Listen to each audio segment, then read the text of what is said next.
Hi guys, ఇక్కడ submersible పంపు panel board అయితే ఈరోజైతే మీకు ఎలా చేయాలి ఏంటనేది ఈ వీడియోలో మీకు క్లియర్గా ఎక్స్ప్లెయిన్ చేస్తాను. నా ఛానల్ కొత్తగా చూసేవాళ్ళు ఎవరైనా ఉంటే నా ఛానల్ మటుకు లైక్ చేయండి, షేర్ చేయండి, సబ్స్క్రైబ్ చేయండి, సపోర్ట్ మటుకు చేయండి. ఇది ఏంటంటే మనకి ఈ ప్యానల్ బోర్డు ఇక్కడ నుంచి వేరే చోటుకు మారుస్తుంది. దీన్ని అంటే ఈ ప్లేస్లో నుంచి వేరే ప్లేస్లో వేస్తున్నాను అనమాట.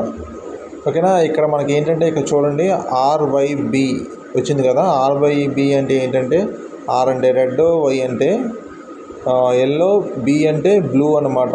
ఇక్కడ పి అంటే పేసు, ఎన్ అంటే నోట్రు. ఓకేనా. ఇప్పుడు మన కనెక్షన్ దీనికి ఎలా ఇవ్వాలి ఏంటనేది మీకు క్లియర్గా ఎక్స్ప్లెయిన్ చేస్తాను. అలాగే మనకు కంప్లైంట్లు ఏమేమి వస్తాయి, మనం వస్తే దాన్ని ఎలా సాల్వ్ చేయాలి ఏంటనేది కూడా మీకు క్లియర్గా ఎక్స్ప్లెయిన్ చేస్తాను. చూడండి, దీని గురించి డయాగ్రామ్ కూడా నేను వీడియో చేశాను ఆల్రెడీ, అందులో చూడండి ఒకసారి. వీడియో కింద లింక్ అయితే పెడతాను. దీనికి స్టార్టింగ్ రన్నింగ్ 2 కండల్స్ అయితే వస్తాయి. మోటార్ అయితే తిరగదు, ఒకసారి ఆగిపోతూ ఉంటుంది. ఆ యామ్స్ కూడా పెంచుకుంటే మనకి మోటార్ కూడా ఆటోమేటిక్గా రన్నింగ్ అవుద్ది. ఇక్కడ చూడండి, మోటార్లో నుంచి అయితే వైండింగ్లో లోపల నుంచి 3 వైర్లు వస్తాయి. ఇక్కడ 3 కలర్స్ అనమాట. చూడండి, ఆర్వైబి అంటే రెడ్, ఎల్లో, బ్లూ. ఇక్కడ మనకి మోటార్ ప్యానల్ బోర్డు అయితే ఇక్కడ ఫిక్స్ చేశాను మీటర్ పక్కన. దీనికి సపరేట్ మీటర్ అయితే వేసామన్నమాట. వేసి ఇప్పుడు దీనికి కనెక్షన్ అయితే ఇస్తాను. చూడండి, ఇక్కడ మనకి హ్యామ్స్ మీటర్ అయితే ఇక్కడ డిస్ప్లేలో మనకు కనపడుతుంది కదా. నేనైతే ఇప్పుడు కనెక్షన్ ఇస్తున్నాను. చూడండి, ఇక్కడ కనెక్షన్ కూడా మనం చాలా జాగ్రత్తగా ఇవ్వాలి. చూడండి, నేను చుట్టేసాను. అలా ఎందుకు చుట్టానంటే అక్కడ ఇరుగ్గా ఉంది కదా. మనకి ఇరుగ్గా ఉన్నప్పుడు మనకి ప్యానల్ బోర్డులో వైర్ అయితే మనకి బిగిస్తా కావదు. దాని గురించి అలా చుట్టేసి దాన్ని నేను ప్యానల్ బోర్డు అయితే టెర్మినల్ పెట్టి అయితే బిగిస్తాను. ఈజీగా ఉంటుంది, నాకు బిగిస్తాకి అయితే ఈజీగా ఉంటుంది.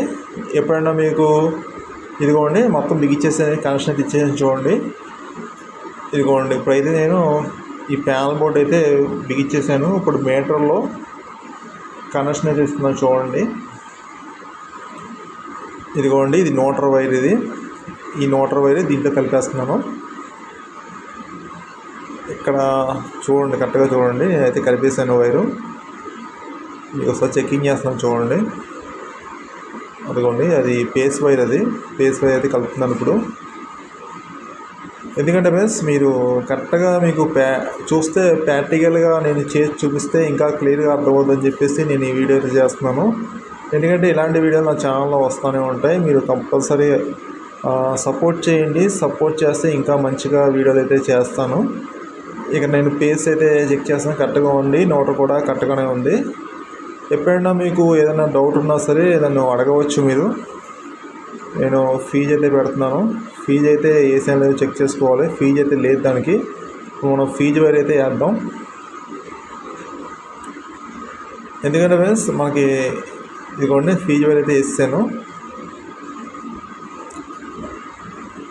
ప్రాక్టికల్గా మీకు చేసి చూపిస్తే మీకు అర్థమవుతుందని చెప్పేసి ఇలాగైతే చేస్తున్నాను. ఇప్పుడైతే నేను చెక్ చేస్తాను. చూడండి, కరెంటు కరెక్ట్గా చూడండి, పేస్కి అయితే ఇచ్చాను. అదైతే నోటరు. ఓకేనా, కరెక్ట్గా ఉంది. ఇప్పుడైతే దీన్ని స్టార్టర్ అయితే ఆన్ చేస్తాను. చూడండి, స్టార్టర్ అయితే ఆన్ అయింది. ఇక్కడ మనకి చూడండి ఆఫ్ చేశాను, ఆన్ చేశాను. చూడండి, అక్కడ మీకు యామ్స్ మీటరు ఒకసారి ఇలా డౌన్ అయ్యి పెరిగి డౌన్ అయ్యింది కదా. ఇక్కడ మనకి యామ్స్ మీటర్లో అయితే 5 యామ్స్ తీసుకుంటుంది. అంత మించి ఎక్కువ అయితే పెరగకూడదు. 30కి 40కి అలాగైతే వెళ్ళకూడదు. అలా వెళ్ళిందంటే ఇక్కడ మనకి మోటార్ అయితే లోడ్ పడుతుందని చెప్పేసి మనం అక్కడ కన్ఫర్మ్ చేయాలి. ఎప్పుడైనా మనకి మోటార్ ఆగిపోతే ఇక్కడ హ్యామ్స్ ఉంటుంది. ఆ హ్యామ్స్ పెంచుకుంటే మనకి మోటార్ అయితే రన్నింగ్ అవుద్ది. ఆగితే మీకు ఎప్పుడైనా ఆగిపోతుంది, మాటికి ఆగిపోతుంది అనుకోండి, మనకి ఇక్కడ హ్యామ్స్ అయితే పెంచుకోవాలి. అదొకటి ఇక్కడ 1 HP 2 HP బట్టి కూడా ఇక్కడ హ్యామ్స్ అయితే మనం పెంచుకోవాలి. ఓకేనా. మనకి నెక్స్ట్ ఏంటంటే ఇక్కడ హ్యామ్స్ మీటర్లో ఏంటంటే 5 యామ్స్ మినిమం ఉండాలి. అంతమించి తక్కువ అయినా పర్లేదు, ఎక్కువ అయితే పెరగకూడదు. ఓకేనా. ఇలాంటివన్నీ మనం చెక్ చేసుకోవాలన్నమాట. ఎప్పుడైనా మనకు మోటార్ తిరగలేదు అనుకోండి, స్టక్ అయిపోయింది అనుకోండి, యాంప్స్ ఎక్కువ తీసుకొని మోటార్ అయితే ఆగిపోతూ ఉంటుంది, స్టార్టర్ రిలే ట్రిప్ చేసేస్తూ ఉంటుంది. అలాంటప్పుడు మనకి ఏ కండెన్సర్ కానీ ఏ కండెన్సర్ అయినా ఏదైనా పోయిందని చెప్పేసి మనం కన్ఫర్మ్ చేసుకోవాలి. ఎందుకంటే దీంట్లో స్టార్టింగ్ రన్నింగ్ 2 కండెన్సర్లు ఉంటాయి. ఈ 2 కండెన్సర్లు చేసి పని ఏంటంటే, స్టార్టింగ్ కండెన్సర్ ఏంటంటే మనకి అప్ అండ్ డౌన్ కరెంట్ని, అంటే హై వోల్టేజ్ లో వోల్టేజ్ ఉన్న కరెంట్ని అది కంట్రోల్ చేస్తుంది అనమాట. హై వోల్టేజ్ వస్తే పోద్ది, లో వోల్టేజ్ వచ్చిందనుకోండి అది కంట్రోల్ చేస్తుంది. నెక్స్ట్ రన్నింగ్ చేసే పని ఏంటంటే మోటార్ని ఆన్ చేసి దాన్ని కరెక్ట్గా ఒక స్పీడ్లో తిప్పుతాగి రన్నింగ్ కండెన్సర్ అయితే పనిచేస్తుంది. ఇది ఇలా లోడ్ ఎక్కువ తీసుకుంటుంది కాబట్టి దీనికి 2 కండెన్సర్లు అయితే వేస్తారు. నెక్స్ట్ ఏంటంటే ఈ సబ్మెర్సిబుల్ మోటార్ ప్యానల్ బోర్డు మీకు ఎలా చేంజ్ చేయాలి ఏంటనేది మీకు అర్థమైంది కదా. ఈ వీడియో ఇక్కడితో అయితే ఎండ్ చేస్తున్నాను. ఎందుకంటే ఇక్కడ బయట వాయిస్ అయితే ఎక్కువగా నాయిస్ వచ్చేస్తుంది, అందుకని నేను ఈ వీడియో ఇక్కడితో ఎండ్ చేస్తున్నాను. ఎప్పుడైనా మీకు కొత్త కంప్లైంట్లు అయినా వస్తే మీకు ఇంకా క్లియర్గా మీకు ఎక్స్ప్లెయిన్ చేస్తాను. నా ఛానల్ మటు కొత్తగా చూసే వాళ్ళు ఎవరైనా లైక్ చేయండి, షేర్ చేయండి, సబ్స్క్రైబ్ చేయండి. సపోర్ట్ మటు కంపల్సరీ చేయండి. నా వీడియోలు మీ దాకా రావాలంటే మీరు నా సపోర్ట్ చేస్తేనే మీ దాకా వస్తాయి. ఓకేనా? నెక్స్ట్ వీడియోలో మళ్ళీ కలుద్దాం. జై హింద్, మీ షాజహాన్.